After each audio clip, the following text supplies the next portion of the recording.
साथियों नमस्कार। गिरीश चंद पांडे पुनः आपके समक्ष एक ज्वलंत मुद्दा लेकर आया हूं। और आज का मेरा मुद्दा जो है भारतीय पर्यटन उद्योग से जुड़ा हुआ है। और जैसा कि आपको मालूम ही है कि भारत में पर्यटन जो है सबसे बड़ा सेवा उद्योग है, जहां इसका राष्ट्रीय सकल घरेलू उत्पाद जीडीपी में 6.23% और भारत के कुल रोजगार में 8.78% का योगदान है।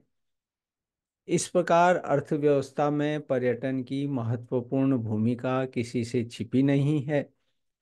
फिर चाहे उत्तराखंड हो, हिमाचल से लेकर पूर्वोत्तर के पर्वतीय राज्य हों या दक्षिण के राज्य हों, कहने का मतलब यह है कि भारत की चारों दिशाओं उत्तर पूर्व पश्चिम तथा दक्षिण सभी जगह जो है प्राकृतिक सौंदर्य बिखरा है, जहाँ न केवल महत्वपूर्ण ऐतिहासिक स्थल हैं बल्कि मंदिर भी हैं और काफ़ी कुछ चीज़ें वहाँ पर देखने को मिलती हैं। रामायण सर्किट है, बुद्ध सर्किट है, कृष्णा सर्किट है, पूर्वोत्तर सर्किट, गांधी सर्किट और सभी संतों के तीर्थ स्थल भी पर्यटकों को आकर्षित करते हैं। एक ओर काशी विश्वनाथ कॉरिडोर है तो दूसरी ओर उज्जैन में महाकाल कॉरिडोर है तथा अयोध्या में राम मंदिर है, जहां इन सभी जगहों में आज देश विदेश से लाखों पर्यटक जो है खींचे चले आ रहे हैं। इसलिए राज्यों की आमदनी का जो है पर्यटन एक महत्वपूर्ण स्रोत है। सैलानियों की आमद से क्या होता है कि कई तरह के रोजगार भी सृजित होते हैं। इसलिए पर्यटन लक्ष्य पर नज़र टिकाए federation of association in Indian tourism and hospitality, जिसको हम फेथ कहते हैं, हाल में जारी अपने दृष्टिपत्र 2035 में उसने 7.5 करोड़ पर्यटकों और 7.5 अरब घरेलू पर्यटन यात्राओं की उम्मीद करते हुए 150 अरब डॉलर जो है विदेशी मुद्रा और 15 करोड़ प्रत्यक्ष परोक्ष रोजगार सृजित करने के वो जो है स्वप्न देख रहा है फेथ। यानी उसको जो है पर्यटन के क्षेत्र में एक बहुत बड़ी जो है उम्मीद दिखाई दे रही है। साथियों, पर्यटन के साथ पर्यावरण भी अभिन्न रूप से जुड़ा है।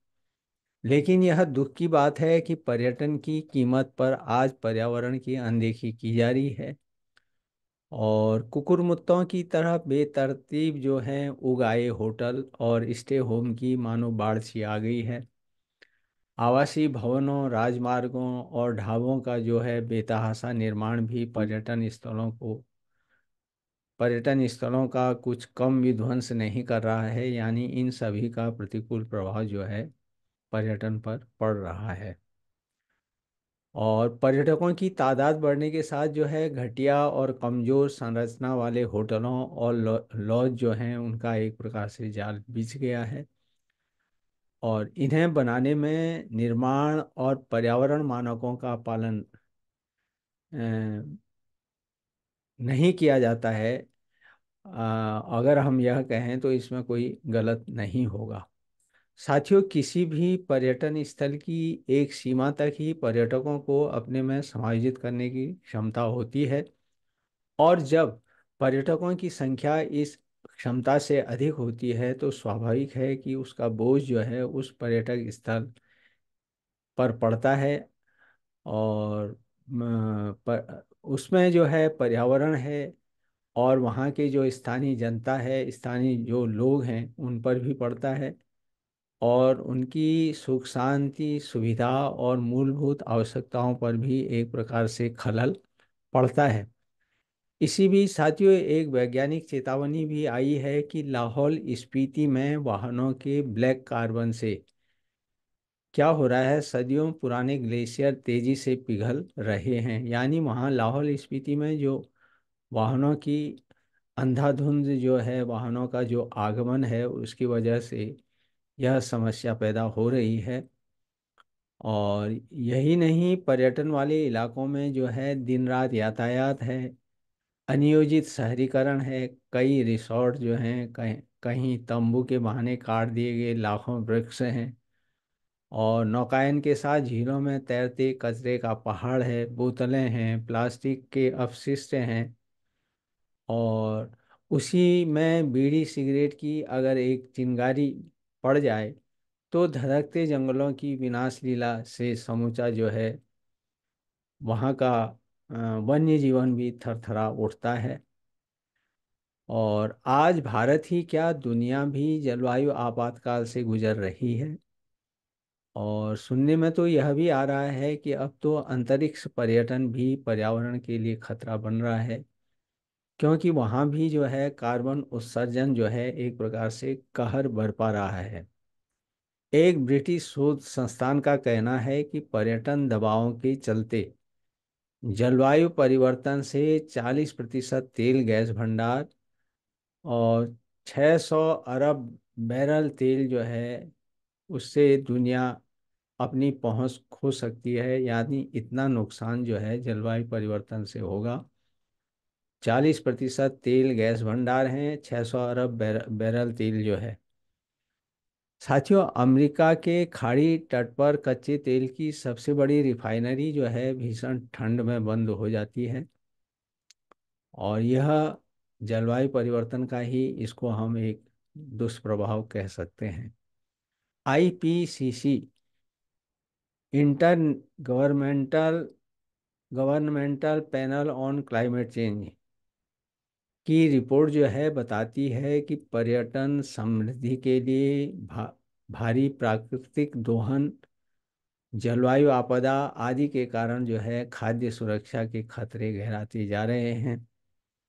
यानी पर्यटन के नाम पर जो प्राकृतिक दोहन हो रहा है उसके और जलवायु आपदा आ रही है, उसकी वजह से खाद्य सुरक्षा प्रभावित हो रही है। और जलवायु आपदा की जब हम बात कर रहे हैं तो इसकी वजह से गंगा सिंधु जैसी अनेकों नदियां जो हैं उन पर गंभीर असर पड़ रहा है। और ग्लेशियर के पिघलने से जो है उत्तराखंड के हिमालयी क्षेत्रों में नई झीलें पैदा होने की संभावना है, जो पहाड़ी तटबंध तोड़ फोड़ कर निचले इलाके बर्बाद कर सकती हैं। और ये हालात पहाड़ी क्षेत्रों में ही नहीं हैं, नदी घाटी इलाकों, समुद्री तथा तटीय पारिस्थितिकी तंत्र में भी अभी से उथल पुथल मचाने लगे हैं। और मौजूदा चक्र उलटने पलटने से अचानक बरसात है, उच्च तापमान के कारण जो है संक्रामक रोग, मधुमेह, मलेरिया, डेंगू बुखार, डायरिया के मरीजों की संख्या में भी जो है भारी इजाफा हो रहा है। यानी इन सब की वजह से, मौसम चक्र में बदलाव की वजह से जो है ये सारी बीमारियां भी आ रही हैं। इसलिए जब ऐसी परिस्थितियां मौजूद हों तो स्वाभाविक है कि पर्यटक भी ऐसे पर्यटन स्थलों में जाने से हिचकिचाते हैं, और जिसका प्रभाव जो है पर्यटन पर पड़ता है। इसलिए पर्यटन को विनाश का सबब बनाने से रोकने के लिए सरकार के साथ साथ यहाँ पर स्थानीय समुदाय की जन भागीदारी बहुत ज़रूरी है। उन्हें यह समझने की ज़रूरत है कि हमारे गांव, छोटे छोटे बाजार ही हमारी रोजी रोटी के महत्वपूर्ण साधन हैं। तो फिर इन्हें सुरक्षित रखने में हमारी भी कुछ जिम्मेदारी अवश्य बनती है। साथियों, हमने देखा है कि छोटी छोटी घर गृहस्थी वाले पहाड़ी क्षेत्रों के करोड़ों लोग जो हैं सैलानियों की मदद से ही गुजर बसर करते हैं। यानी जब वहाँ पर सैलानियों का आगमन होता है तो उनकी एक प्रकार से रोजी रोटी चलती है। चूंकि पर्यटन जो है राज्य सूची के अंतर्गत आता है, इसलिए यहाँ पर केंद्र की उपस्थिति जो है एक उत्प्रेरक के बतौर है। इसलिए पर्यटन को समवर्ती सूची में शामिल करने के साथ ही राष्ट्रीय पर्यटन परिषद के गठन करने का विचार भी सामने आता रहा है। और केंद्र सरकार की ओर से अगर हम देखें तो पर्यावरण पर्यटन को बढ़ावा देने के लिए उसने 50 डेस्टिनेशन को चुना है। और इन चयनित जगहों को सरकारी मदद देने का प्रस्ताव है। इसके अलावा स्वदेश दर्शन योजना है, और देखो अपना भारत स्कीम भी जो है केंद्र सरकार की ओर से चल रही है, और जिसके तहत जो है यात्रियों को सस्ती दर पर होटल बुकिंग है, उनकी यात्रा और प्रवेश शुल्क के कई लाभ उनको मिलने की उसमें व्यवस्था है। वहीं देखो अपना देश योजना के तहत जो है उन लोगों को वित्तीय मदद भी प्रदान की जाएगी जो दूर दराज वाले कम प्रचलित जगहों की यात्रा करते हैं। अतुल्य भारत और अतिथि देवो भव जैसे स्लोगन ने भी जो है पर्यटकों के पक्ष में एक अच्छा माहौल बनाया है। साथियों, सरकार एक जिला एक उत्पाद, वन डिस्ट्रिक्ट वन प्रोडक्ट को बढ़ावा देने और बेचने के लिए प्रमुख पर्यटन क्षेत्रों में यूनिटी मॉल भी स्थापित करेगी। और इस यूनिटी मॉल में हस्तशिल्प के अन्य उत्पाद भी मिला करेंगे, और जिसका नतीजा यह होगा कि वोकल फॉर लोकल को बल मिलेगा और इस स्थानीय स्तर पर जो है रोजगार के साधन जो है, नए नए रोजगार के साधन बनेंगे, उपलब्ध होंगे। इसके अलावा सरकार मेडिकल वीज़ा जारी करने की प्रक्रिया को सुगम बनाने के अलावा मेडिकल पर्यटन को बढ़ावा देने के लिए भी नई नीति लाने पर विचार कर रही है, ताकि भारत मेडिकल पर्यटन की दृष्टि से थाईलैंड है, सिंगापुर है, मलेशिया एवं मैक्सिको जैसे प्रमुख देशों से आगे निकल जाए। साथियों, पर्यटन मंत्रालय की सिफारिश पर ही नागरिक उड्डयन मंत्रालय द्वारा क्षेत्रीय उड़ान योजना के तहत एयरलाइनों को 59 पर्यटन रूट दिए गए हैं। और इसी तरह पर्यटकों के आगमन को बढ़ावा देने के लिए सरकार ने अतुल्य भारत विजिट इंडिया वर्ष 2023 जो है अभियान शुरू किया है। और साथ ही केंद्र सरकार ने सीमावर्ती गांवों के लिए वाइब्रेंट विलेज योजना शुरू की है। और उन्होंने पर्यटकों के स्थानीय लोगों के घरों में ठहरने और छोटे होटल बनाने और रेस्तरां सहित व्यापार को सहयोग देने की आवश्यकता की बात भी कही।